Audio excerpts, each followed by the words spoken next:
Assalamualaikum warahmatullahi wabarakatuh. Perkenalkan, kami dari kelompok 7 akan mempresentasikan hasil proyek kami dalam mata kuliah akuntansi untuk bisnis yang dinamis, yang mana kami memilih materi bab ke-13 yaitu Financial Analysis The Big Picture sebagai materi yang akan kami jelaskan. Itu izinkan saya memperkenalkan tim kelompok 7 yang mana terdiri atas Syahrul Widahadi, Muhammad Irfan Pribadi, Satria Chandra Wibowo, Dava Fares Zakariat, dan juga saya sendiri Muhammad Alvin Azmi.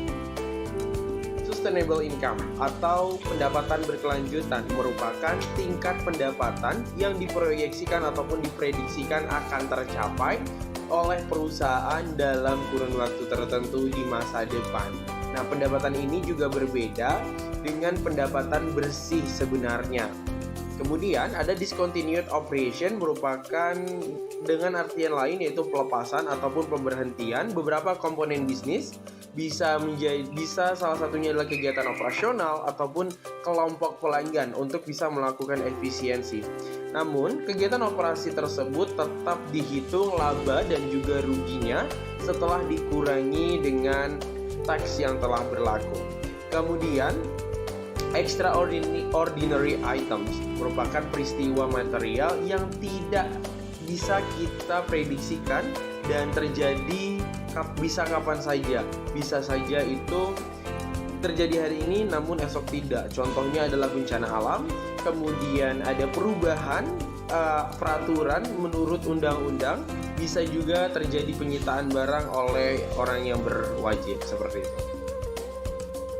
Adalah change in accounting principle atau perubahan prinsip akuntansi.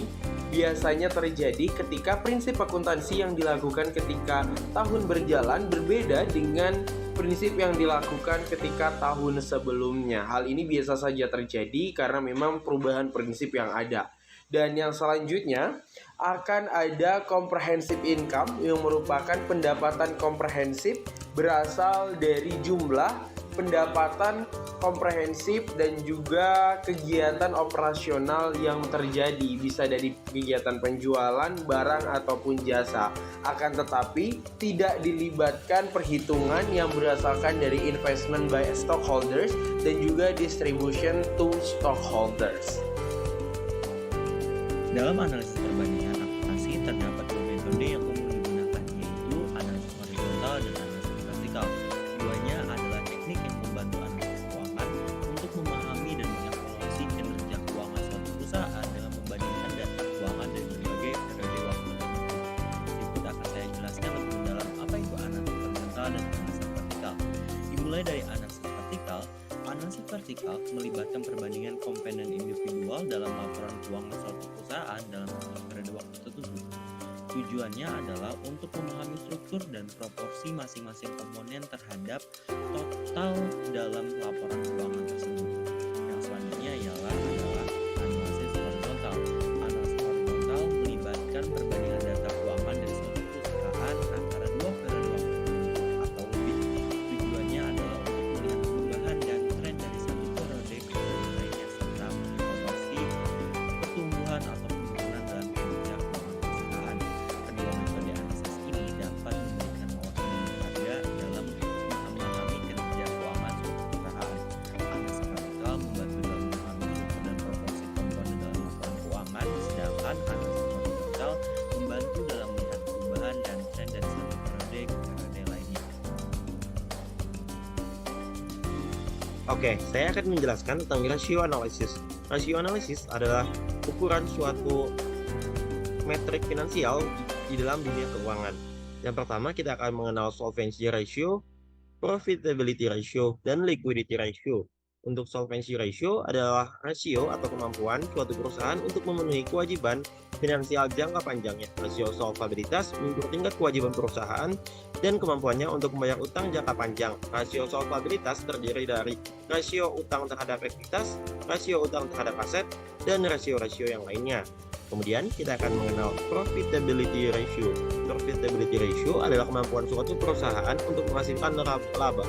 Rasio profitabilitas digunakan untuk mengukur efisiensi dan keberhasilan perusahaan dalam menghasilkan keuntungan. Contoh rasio profitabilitas meliputi laba kotor, laba bersih, margin laba, dan tingkat pengembalian investasi atau return on investment, dan yang lain-lainnya.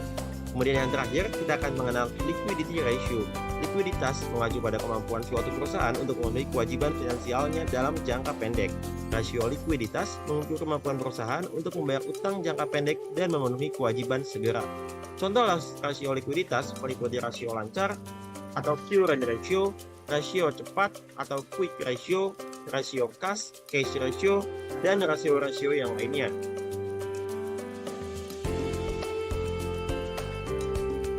Untuk solvency ratio yaitu working capital, current asset dikurangi current liabilities, current ratio yaitu current asset dibagi current liability, current cash debt coverage yaitu net cash provided by operating activity dibagi average current liability.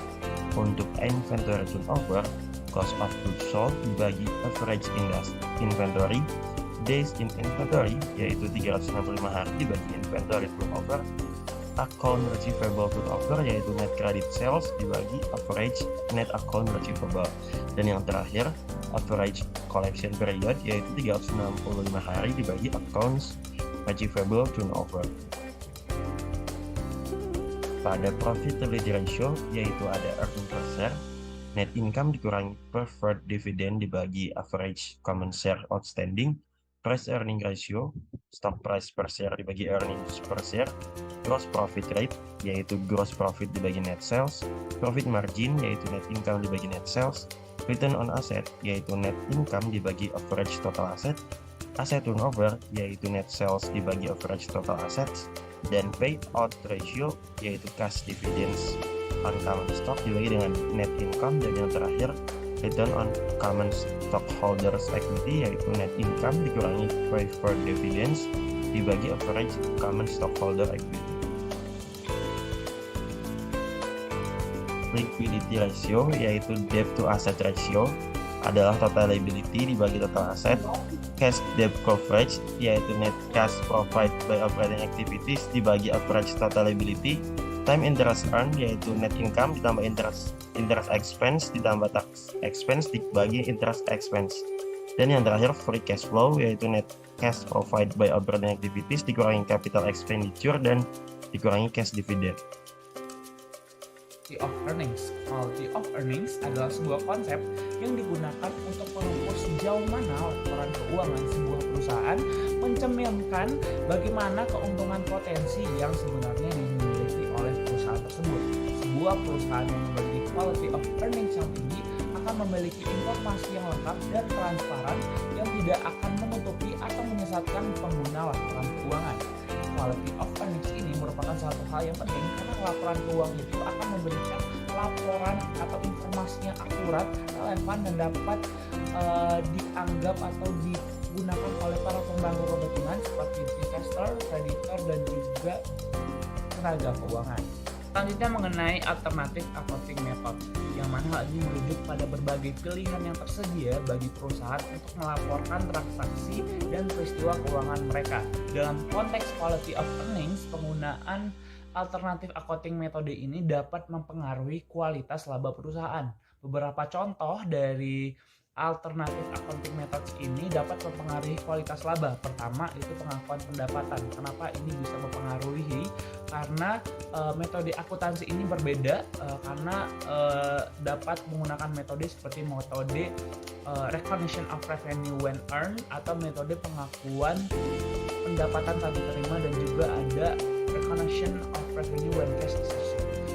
Metode yang digunakan ini dapat mempengaruhi laporan keuangan, khususnya laba bersih yang dilaporkan. Yang kedua itu ada depresiasi. Depresiasi ini juga dapat mempengaruhi besarnya biaya karena metode yang digunakan ini dapat mempengaruhi besarnya biaya depresiasi sehingga mempengaruhi laba bersih yang dilaporkan sendiri. Yang ketiga adalah penilaian persediaan, yaitu perusahaan dapat kita tahu bahwa perusahaan itu menggunakan metode seperti first in, first out, last in, first out, yang mana metode ini tentunya mempengaruhi nilai persediaan yang dilaporkan dalam laporan laba rugi, yang mana gilirannya itu juga mempengaruhi pada laba bersih yang diterima sendiri. Nah, pilihan alternatif accounting method ini dapat secara langsung atau tidak langsung mempengaruhi kualitas laba perusahaan. Misalkan pada perubahan metode akuntansi yang dilakukan secara selektif dan tanpa alasan yang jelas dapat menimbulkan pertanyaan nih, kenapa tentang kualitas laba dan juga dapat menurunkan keandalan dari laporan keuangan itu sendiri. Nah, penting untuk dicatat bahwa penggunaan alternatif accounting method ini tidak selalu menunjukkan adanya masalah atau praktek yang buruk, karena perusahaan memiliki kewenangan untuk memilih metode akuntansi yang sesuai dengan prinsip akuntansi yang berlaku umum seperti Generally Accepted Accounting Principles atau GAAP yang berlaku di negara mereka masing-masing. Namun dalam analisis kualitas laba penting untuk mempertimbangkan konsekuensi. Selanjutnya itu adalah pro forma income atau pendapatan pro forma, yaitu adalah suatu bentuk laporan keuangan yang menyajikan perkiraan atau simulasi hasil keuangan suatu perusahaan berdasarkan skenario atau asumsi tertentu. Nah, beberapa contoh situasi yang mana laporan itu terdapat pendapatan pro forma, yaitu pertama adanya penggabungan atau akuisisi perusahaan.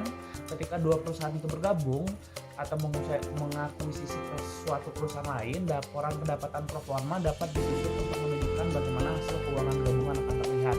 Yang kedua, ada perubahan dalam struktur bisnis. Jika perusahaan melakukan restrukturisasi bisnis seperti berjualan divisi atau penghentian produk tertentu, laporan pendapatan pro forma ini dapat menunjukkan bagaimana perubahan ini akan mempengaruhi hasil keuangan dari perusahaan itu sendiri. Yang ketiga adalah penawaran saham publik. Ketiga perusahaan hendak meluncurkan penawaran saham publik atau IPO, laporan pendapatan pro forma ini dapat disusun untuk memberikan gambaran tentang kinerja historis atau dan juga proyeksi keuangan perusahaan. Nah, hal ini tentunya membantu calon investor untuk membuat keputusan investasi. Yang keempat adalah perubahan dalam kebijakan akuntansi. Jika perusahaan mengubah kebijakan akuntansi yang signifikan, laporan pendapatan pro forma ini dapat digunakan untuk memperkirakan bagaimana laporan keuangan akan terlihat jika kebijakan tersebut diterapkan pada periode sebelumnya. Nah, tapi bisa diingat bahwa laporan pendapatan pro forma ini menggambarkan situasi yang tidak sebenarnya atau belum terjadi, sehingga perlu dicatat bahwa ini bukan merupakan sebuah laporan keuangan yang bersifat historis, namun laporan ini memberikan informasi yang berguna bagi pemangku kepentingan untuk memahami implikasi keuangan dari perubahan kondisi atau skenario tertentu. Nah, selanjutnya ini adalah contoh-contoh kesalahan dalam penerapan quality of earnings. Yang pertama, di mana perusahaan terlalu banyak waktu untuk menghabiskan mengolah pendapatan mereka, tidak cukup waktu untuk mengolah bisnis mereka sendiri. Kemudian yang selanjutnya ada gap metode akuntansi, di mana ada beberapa perusahaan yang menggunakan LIFO, ada juga perusahaan menggunakan FIFO, dan itu menghambat untuk membandingkan data keuangan antar perusahaan. Kemudian yang selanjutnya ini adalah contoh-contoh kendala akuntansi lain seperti kegagalan untuk melaporkan liabilitas oleh Enron Company, kemudian ada kapitalisasi biaya operasional yang tidak tepat oleh WorkCom, dan ada pengakuan pendapatan yang tidak tepat oleh channel staffing. Nah, kemudian di sini adalah metode untuk mengukur quality of earning dari suatu perusahaan, di mana yang bernama price earning ratio itu adalah perspektif investor melihat mahal atau murahnya saham berdasarkan kemampuan perusahaan menghasilkan laba bersih ke depannya. Jadi jika investor melihat bahwa laba perusahaan akan meningkat ke depannya, maka mereka akan membayar harga yang lebih tinggi pada lembar sahamnya. Hal ini dapat menyebabkan price earning ratio menjadi tinggi karena harga saham relatif terhadap laba per saham, dan begitu pula sebaliknya. Dan price earning ratio juga yang tinggi dapat diinterpretasikan sebagai saham yang mahal jika pada periode waktu mendatang perusahaan tidak mampu meraih laba yang bersih. Jadi bisa disimpulkan bahwa price earning ratio ini didapat dari harga lembar per saham yang dibagikan dibagi dengan laba perusahaan yang dibagikan.